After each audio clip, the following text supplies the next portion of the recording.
How's it going, everybody? My name is B and welcome back to Your Altcoins. Today, we're going to do our favorite series on the channel, What the FUD, as we take a look at the cryptocurrency news circulating the market. But before we get into what the FUD, let's take a look at the market itself. At a market cap of 544 billion. Things are down a little bit in the past 7 days, past 24 hours. A lot of uncertainty in the market. Some things are up like Stellar, some things are up like EOS, but there's a lot of things that are down right now. So be very careful when you invest in projects that you feel very strongly about. We're going to start our news cycle with this one called Wise Ratings gives Bitcoin a C+, sparks South Koreans' DDoS revenge. I made a video the other day talking about the Wise Ratings. Now, personally, I'm not too fond of the Wise Ratings. Something like Bitcoin that has been so successful for so long has the same rating as Dogecoin. And when some of you brought that up to me in the comment section, I was like, yeah, that makes a lot of sense. Why does Bitcoin have the same rating as Dogecoin? Very weird. South Korean Bitcoin investors, and that is in quotations, allegedly launched the DDoS attack that shut down Wise Ratings' website after the agency gave the cryptocurrency a C rating. Now, this is allegedly. I'm making sure y'all understand that. That is an alleged DDoS attack by South Korean Bitcoin investors. According to a press release citing numerous mentions on social media about plans to attack Wise, staff were up all night attempting to restore normal service after the release of ratings for Bitcoin and other cryptocurrencies Thursday. And I quote, earlier commentary on social media expressed considerable fear. We were about to release negative ratings on their preferred currencies, founder Martin D. Weiss commented. So this may be an attempt to thwart our release today. What are you going to accomplish, guys? Think about it this way. What are you going to accomplish? Let's say you're a bunch of investors, and one rating in America says that your coin is bad. DDoSing their website is not going to make the coin good in their eyes. I'm not sure what this was trying to accomplish, but hey, they did it, allegedly. All else being equal, as a cryptocurrency overcomes its individual challenges, is likely to be upgraded promptly. Weiss himself nonetheless added, adopting a somewhat more bullish tone. So even Weiss himself was like, guys, if Bitcoin or these other cryptocurrencies change their stuff and overcome their own challenges, for example, Bitcoin and its scalability issues, they're going to upgrade the ratings. Moving right along, this one strikes close to home, me being Canadian, even with energy surplus. Canada unable to meet electricity demands of Bitcoin miners. Canada's Hydro-Quebec will have to turn away from cryptocurrency miners looking to set up operations in the province. The electricity supplier has been inundated with requests from cryptocurrency miners looking to set up operations in energy-rich province, Quebec, according to Reuters. For those of you who are not familiar with Canada, Quebec is a French province in our country. Most of our provinces are English-speaking with French as a secondary. Quebec is the only province with French as the primary and English as a secondary. And they have a surplus of electricity in that province thanks to hydroelectric dams. Many miners, including giants like China-based Bitmain, have made it clear that they are looking to set up new mining operations overseas in countries with low power costs and surplus energy. Canada seems to come to mind. The crackdown on cryptocurrency exchanges in China, as well as talks of power regulations applying to miners, has prompted miners to consider new sites to operate from. Bitmain told Reuters that it had been mining in Canada since 2016, although the location of the Canadian operation was not revealed. This article goes on to say that Hydro-Quebec has pretty much said, guys, we can't keep up with all your mining. The company is reviewing its plans after 70 cryptocurrency mining operators applied to set up shop in the province in the space of the week. So in the last week, 70 mining operations phoned up Quebec and like, yo, Quebec, can we move into your province and mine the cryptocurrency from your power? Apparently Quebec's like, guys, we can't do that. Hydro-Quebec claims to have a surplus of 100 terawatt hours over 10 years. As a reference, Digi Economist's Bitcoin Energy Consumption Index estimates the combination of Bitcoin and Bitcoin Cash's estimated annual electricity consumption around 31 terawatt hours. Interesting little piece of information coming out of our lovely home of Canada. Moving right along, NASDAQ undecided about launching own Bitcoin futures, still evaluating feasibility. So NASDAQ is considering doing their own Bitcoin futures, and they're debating on it right now. NASDAQ is currently looking for the ways to produce something unique enough to make it different from its competitors and attractive for users, said CEO Adina Friedman. We have been working with the industry to look at whether or not launching our own futures product is the right thing for us to do, says Friedman. The NASDAQ Stock Exchange first started talking about its plans to launch Bitcoin futures in November of 2017. Back then, the potential launch was slated to happen as early as June 2018. And I quote, "We have 2 exchange-traded notes that are listed in our Nordic markets. One is an Ethereum ETN, the other is a Bitcoin ETN. So we would look more holistically at cryptocurrencies, not just at one. Freeman adds, our view is that digital currencies and cryptocurrencies will have a role in the global economy. So there you go. The CEO of NASDAQ has said that cryptocurrencies will have a role in the global economy. Moving right along, Nordea Bank forbids workers from owning Bitcoin. Denmark unions threaten legal action. So a big bank, Nordea Bank, I'm assuming this is a big one in Denmark, is threatening and preventing their workers from owning Bitcoin. A bank preventing the workers from owning Bitcoin. But Denmark union is like, no, we're not doing that.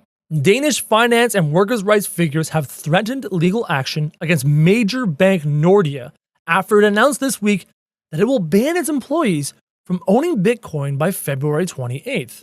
I'm trying to think about this from a Canadian perspective, but then again, the Danes and the Canadians are a bit different in terms of, well, a lot of things. So my brain's like, how on earth could a bank tell you as an employee how to spend your money? But I guess that maybe in Norway, things are a bit different. Nordea is Scandinavia's largest bank, meaning the legislation will cause 31,500 people to divest themselves of any Bitcoin holdings or exposure as soon as February 28th. We would consider it a legal offense against the individual. Peterson told DK about the possibility of challenging the violation of employees' right to court. After all, in Denmark, there is still a degree of freedom to invest if it is not at a risk for the company you are employed in. So that could be an issue. Maybe in Denmark, they have rules and laws in place that say, hey, if you're investing in things that threaten your workplace, we can stop you. So maybe the bank feels that cryptocurrency is threatening their workplace, which is a bank, a financial institution, a traditional financial institution. Very interesting. Nordea had defended its decision as a prevention of employee participation of criminal or unethical participation in an unregulated market. Criminal? Unethical? In a public ledger like Bitcoin? Fascinating. Last month, Denmark's central bank chief warned users to stay away from the cryptocurrency, going as far as to describe it as deadly. What? That was a crazy piece of news. Moving right along, over half of Russians know about Bitcoin now. Government ready to regulate. More than 56% of Russians have already heard of Bitcoin, according to a survey conducted by All Russian Center for the Study of Public Opinion, or VCIOM.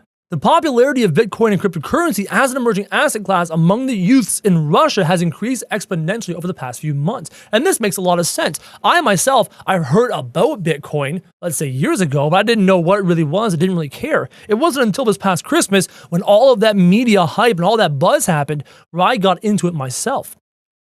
So this is clearly being mirrored in a place like Russia. And I would imagine being mirrored in places around the world. Guys, cryptocurrency is a growing industry. It's still in the infancy stages. We're going to see some insane things happen in the next 12, 24, 36, 48 months. Moving right along, Russian bill draft requires government officials to declare crypto assets. In a recent interview with the Russian news outlet Gazeta, the chairman of the State Duma Committee on Financial Markets stated that the current draft of Russian cryptocurrency bill requires government officials to declare their cryptocurrency investments. Well, that's very good. If you're a Russian official, if you're a part of the government, at least you're forced to declare what you're earning on cryptocurrencies. The draft is currently under review by the Russian Ministry of Finance and the central bank, with the final version of the bill slated to be released no later than July 1st, 2018. Russia is not the only country to consider making it a legal requirement for government officials to declare their cryptocurrency holdings. Makes a lot of sense to me. Moving right along, payment processor Stripe ends support for Bitcoin hypes altcoins. That is fascinating. Stripe, the mobile payment processor with a $9 billion valuation, has announced that it is officially winding down its Bitcoin integration. Over the next 3 months, Stripe customers will be encouraged to migrate away from Bitcoin payments.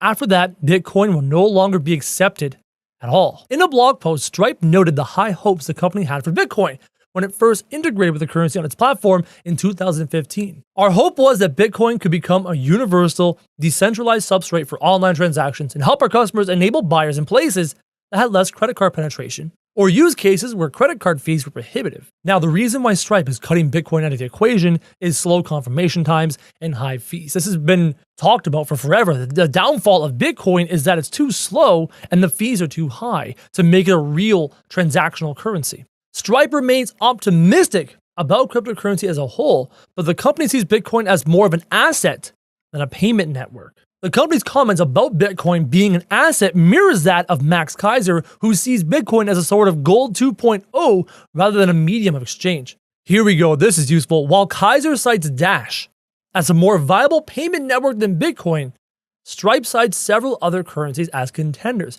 Omis Go is an ambitious and clever proposal. More broadly, Ethereum continues to spawn many highly valued projects. We may add support for Stellar if substantive use continues to grow. It's possible that Bitcoin Cash, Litecoin, or another Bitcoin variant will find a way to achieve significant popularity while keeping settlement times and transaction fees very low. So Stripe is looking into the altcoin market, trying to find the next coin that, with scaling and popularity, will be able to have quick settlement times and low transaction fees. Is that Stellar? Is that Bitcoin Cash? Is that Litecoin? It's a very good question. Something to keep an eye on, because whatever Stripe gets in with is going to do very well.